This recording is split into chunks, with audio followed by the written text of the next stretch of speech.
Hello à tous mes petits drivers, j'espère que vous allez bien. Aujourd'hui on fait un petit live sur un sujet qui me tient à cœur. Je viens de voir une vidéo en fait sur YouTube, on va la commenter ensemble, on va la décrypter un petit peu ensemble. Sur les arnaques du permis de conduire en fait, enfin moi je vais l'appeler ça comme ça puisque je vais quand même encore une fois dénoncer beaucoup de choses. Donc reste sur cette vidéo si dans un premier temps tu as envie de ne pas te faire arnaquer au niveau des tarifs, si tu as envie de comprendre des choses, notamment pour le déroulement de l'obtention du permis de conduire. On va parler beaucoup de voitures électriques aujourd'hui et de boîtes auto, qui est aussi l'avenir. Et puis on va parler d'argent, parce que dans le contexte actuel, il est important quand même de parler d'argent. C'est très important. Donc on va parler de toutes ces choses-là aujourd'hui. Je vais vous dire pourquoi j'ai fait cette vidéo, parce que j'ai vu une vidéo sur YouTube qui s'appelle 700 € le permis de conduire en Tesla. Comment, pourquoi? Vidéo qui date en plus donc de 2020. Donc c'est une vidéo qui a presque 4 ans. Les tarifs annoncés sont juste mirobolants. C'est-à-dire que moi je suis dans Paris. Quand je dis Paris, on parle de Paris même. Donc dans un arrondissement parisien. Et on est en 2024 et on n'est pas encore ou très légèrement un tout petit peu au-dessus des tarifs qui vont être annoncés. On est chez les fous en fait. Donc je ne sais pas combien vous payez vos leçons de conduite, mais il y a des trucs, enfin moi je vais vous expliquer des choses, parce qu'il y a des choses que vraiment, il faut arrêter de vous faire avoir, vraiment. Partagez cette vidéo avec vos proches, regardez-la déjà dans l'intégralité, je vous assure que vous allez en avoir pour votre temps. Voilà. Donc on va débuter la vidéo, je vais mettre la voiture en marche, tiens déjà. Voilà, pour avoir, donc comme vous pouvez le voir, je suis en véhicule électrique effectivement. Et on va donc écouter tout ça. Voilà. Pourquoi s'embêter à faire ça? Donc voilà. Alors tout simplement parce que maintenant, vu que les nouvelles lois du permis autorisent la formation sur les véhicules électriques, c'était déjà le cas depuis longtemps. Hein. Le fait d'avoir essayé justement les voitures électriques bien avant, j'ai trouvé que ça pourrait être une très bonne idée et faciliter le permis pour les jeunes. La société a été créée en juillet 2020. Bon, on va passer, super, voilà. C'était créé en 2020. restreint à l'époque puisqu'il y avait donc là, il t'explique en gros 2 ans de que restrictions. en fait, la boîte auto, avant, c'était pas trop démocratisé parce que c'était compliqué, que les gens en fait qui passaient le permis en boîte mécanique en boîte auto revenaient pas forcément faire de la mécanique derrière parce que c'était long, il fallait attendre 2 ans et tout ça. Les choses elles ont changé. Aujourd'hui, quand tu passes ton permis en boîte auto, au bout de 2 mois, tu peux revenir et passer faire le stage en auto-école de 7 heures sans examen, donc tu n'as pas d'examen. Et donc tu auras ton permis de conduire boîte mécanique sans jamais avoir passé l'examen, juste en ayant obtenu l'examen de la boîte auto. Voilà, donc ça c'est le premier point, si tu ne le savais pas, c'est possible. Il y a une législation qui est sortie maintenant qui facilite le passage des deux technologies. Voilà. Oui, alors déjà la loi a changé en termes de volume d'heures de formation, qui est passé de 20 heures pour les boîtes manuelles à 13 heures pour les boîtes automatiques. Voilà, donc pour les 13 heures, ça c'est très facile en fait de comprendre ces choses-là. Donc vous aviez, comme on disait, 13 heures vous avez 13 heures à faire en boîte auto et 20 heures minimum en boîte mécanique. Donc forcément, il y a un avantage et tout ça. Mais on va continuer parce qu'il y a vraiment, il dit des trucs, on est chez les fous, vous allez voir. Mais là où la loi a vraiment changé aussi, c'est qu'ils ne sont plus restreints 2 ans, mais que 3 mois. Voilà. Donc c'était 3 mois, maintenant c'est même 2 mois. Donc si je me trompe pas. Hein. À l'issue de ces 7 heures, ils n'ont pas besoin de repasser le permis. Donc tout ceci est vrai. Donc tout ceci est vrai. C'est-à-dire que vous faites votre permis boîte auto, vous faites 7 heures en auto-école agréée. Donc très peu d'auto, enfin je crois qu'il n'y a pas d'auto-école en ligne qui propose ce service-là pour le moment. Et ensuite, ils vous font sauter votre mention, ils vous donnent un papier, vous le renvoyez à la préfecture, on vous renvoie un nouveau permis avec marqué que vous n'êtes plus limité que à conduire des boîtes auto. Et là, l'auto-école remet un petit coup de temps. Que le fait de passer en voiture électrique, ça va vraiment faciliter l'obtention du permis de conduire. Est-ce qu'on peut noter une diminution justement du temps, une diminution du coût et une amélioration du Écoutez taux bien, de réussite c'est très intéressant ça. Effectivement. Donc déjà, en termes du temps, effectivement, comme j'ai dit tout à l'heure, il n'y avait que 13 heures de formation au lieu de 20 heures. Alors là, il faut savoir qu'en boîte manuelle, les 20 heures, il faut vraiment être bon pour y arriver. En France, on est plus proche des 30-35 heures sur boîte manuelle pour réussir à minimum. Sur le électrique, avec l'expérience que j'ai avec mes élèves, on arrive à faire entre 14-15 heures grand maximum pour arriver à avoir son permis. Ouais. Donc déjà, on va mettre pause. Du coup, alors on va mettre pause parce que là il ment et il ne vous dit pas exactement les choses comme elles sont. Alors premièrement, il faut savoir que ce monsieur, il est dans un, on va dire les choses, il est dans un bled, d'accord? Donc il est dans un endroit où il n'y a que des départementales et des villages, et peut-être des petites agglomérations. Il n'est certainement pas dans des zones extrêmement denses, d'accord? De compétences, j'allais dire 3, fin de compétence 3, fin de compétence 4, c'est-à-dire de compétence 3, pardon, fin de compétence 3, à savoir des grosses villes avec beaucoup de monde, des vélos, des cyclistes, des gens qui conduisent mal, des gens qui n'ont pas de permis, bref, ça n'a rien à voir.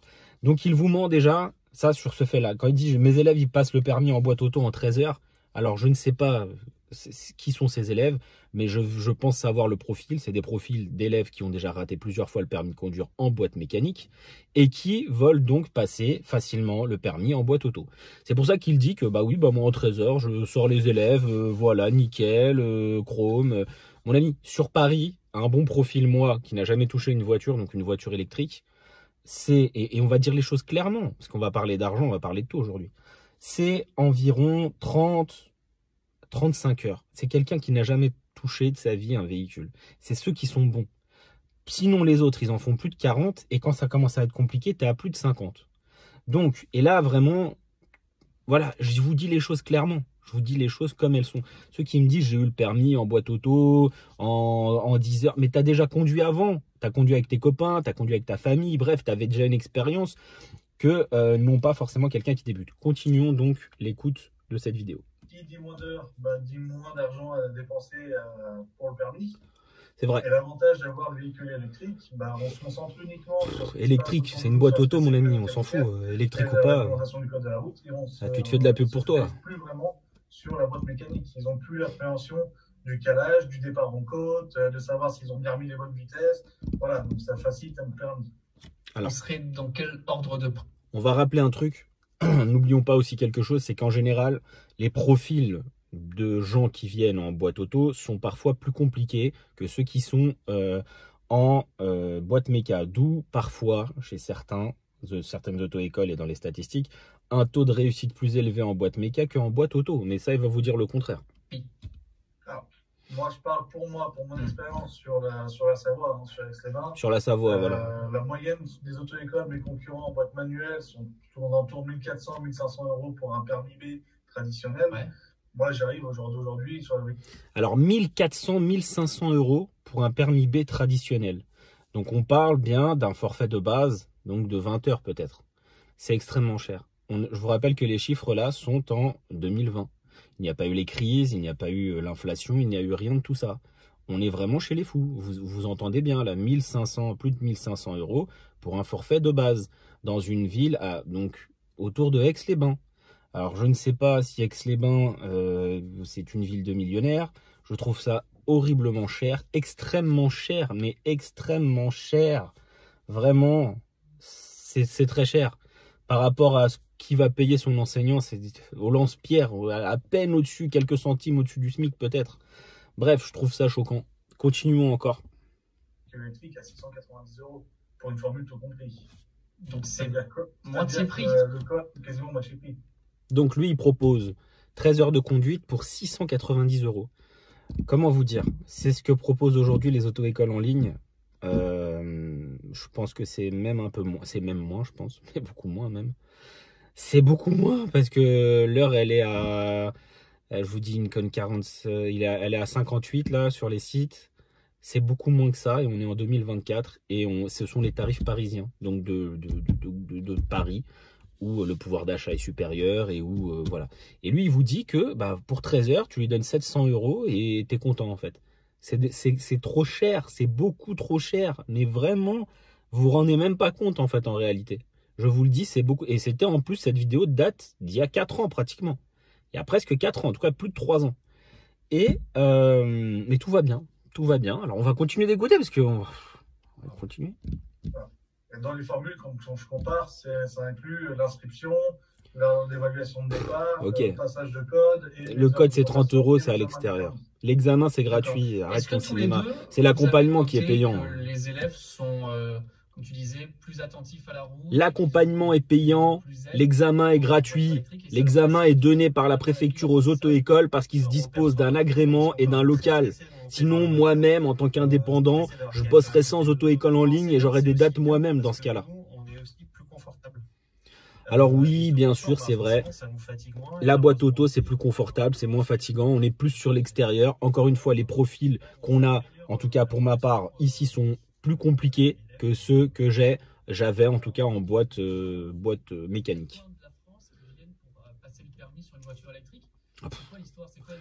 Bon, là c'est de la pub pour lui, hein. Il se dit que les gens viennent de Lille, de Dunkerque, hein, pour aller à Aix-les-Bains passer le permis en boîte automatique et en électrique.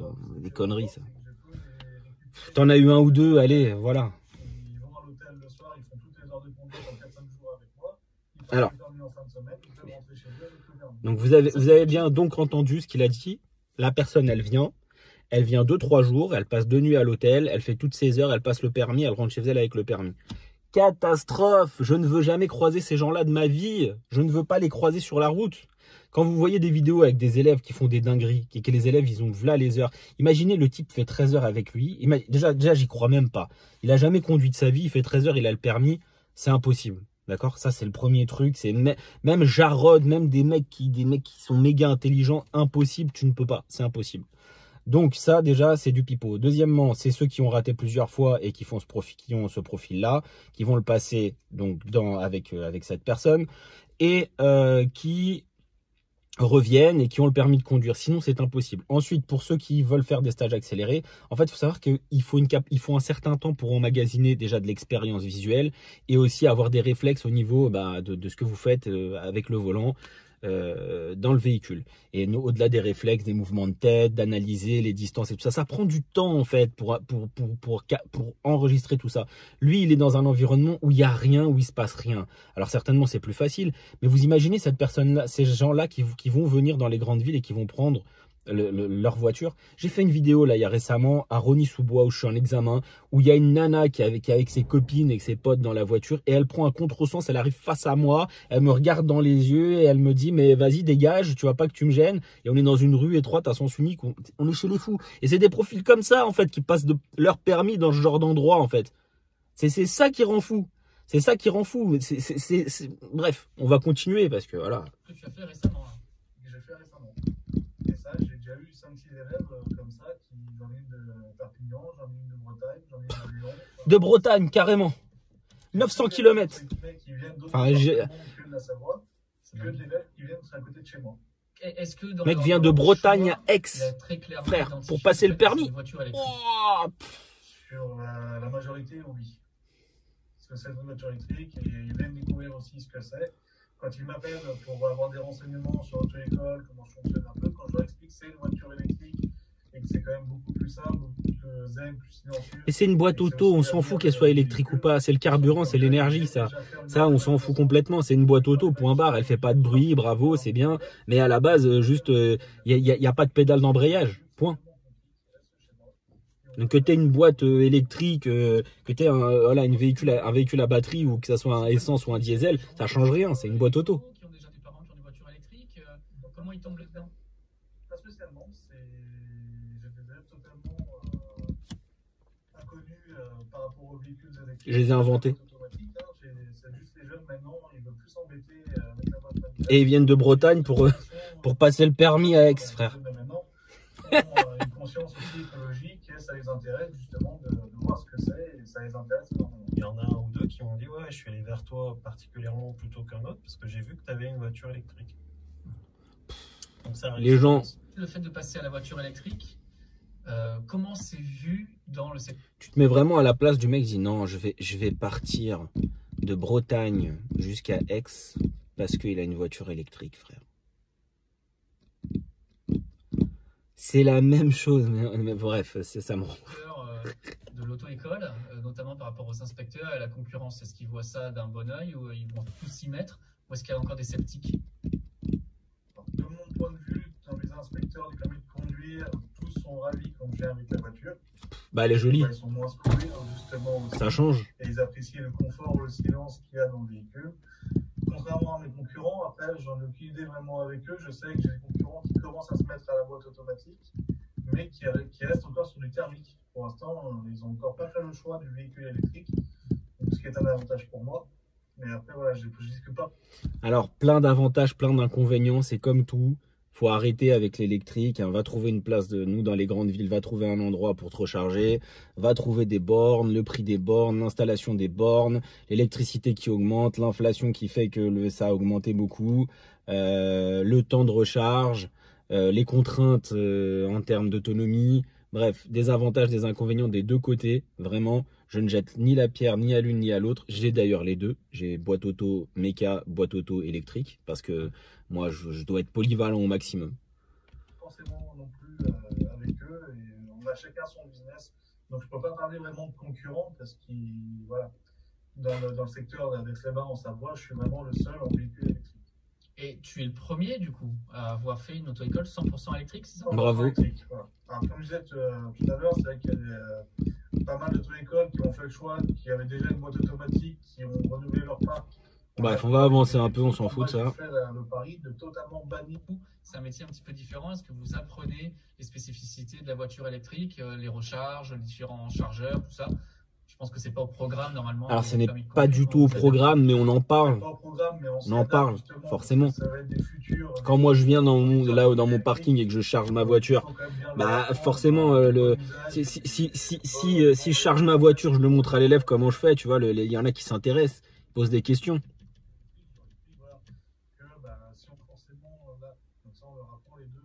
Et quelques kilomètres, j'étais obligé de recharger très souvent. Si tu fais 8 heures par jour à 25 km/h, tu as fait 200 km.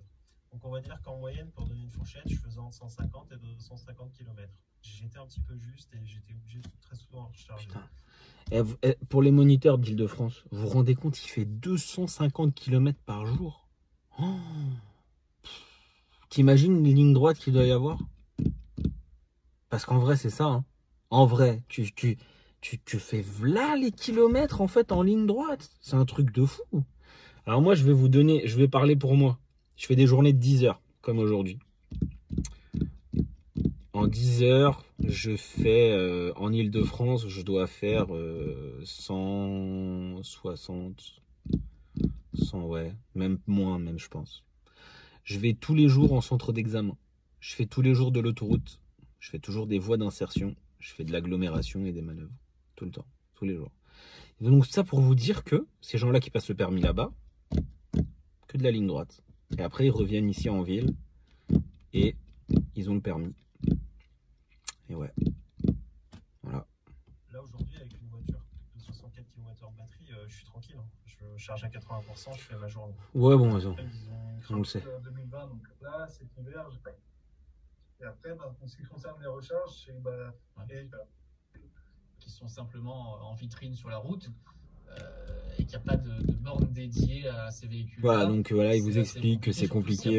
C'est ce que j'ai dit tout à l'heure. Alors, on n'a même pas parlé des bornes rapides, mais alors qu'est-ce que c'est cher les bornes rapides? Oh, tu veux recharger genre ta voiture? La mienne, en l'occurrence, imagine, j'ai 6%, 5% de batterie. Je veux la recharger le plus rapidement possible. C'est possible en aller peut-être 2 heures. Je vais payer le prix d'un plein, peut-être 70-80 euros d'électricité. Ça m'a pris 2 heures. Quel est l'avantage? Zéro avantage. Elle m'a coûté un bras à l'achat. Et en plus, tout est plus cher après. Donc non, il y a des bonnes choses et des mauvaises choses. Faut juste connaître et savoir où on va. Avec des entreprises de nettoyage qui avaient des véhicules. Voilà, on sait que les piétons ne tournent pas forcément la tête pour traverser. Bon, mais ça, elle fait du bruit quand même, il faut arrêter. Et puis bon, si tu as l'excuse, ouais, le piéton, il tourne pas la tête. Mais mon ami, c'est à l'élève de détecter le piéton et pas l'inverse. Et au-delà de ça, c'est à l'élève d'interpréter le piéton. On va plus loin que ça avec mes élèves. Et ils te regardent, il y a des indices qui y font qu'il va traverser. Tu vois. Après, si c'est un fou et qui veut mourir, on voulait dans mes vidéos, je le dis tout le temps. Si le mec veut mourir, eh ben arrête-toi. Mais tu dois être capable de déterminer quel est le degré de folie dans laquelle il est.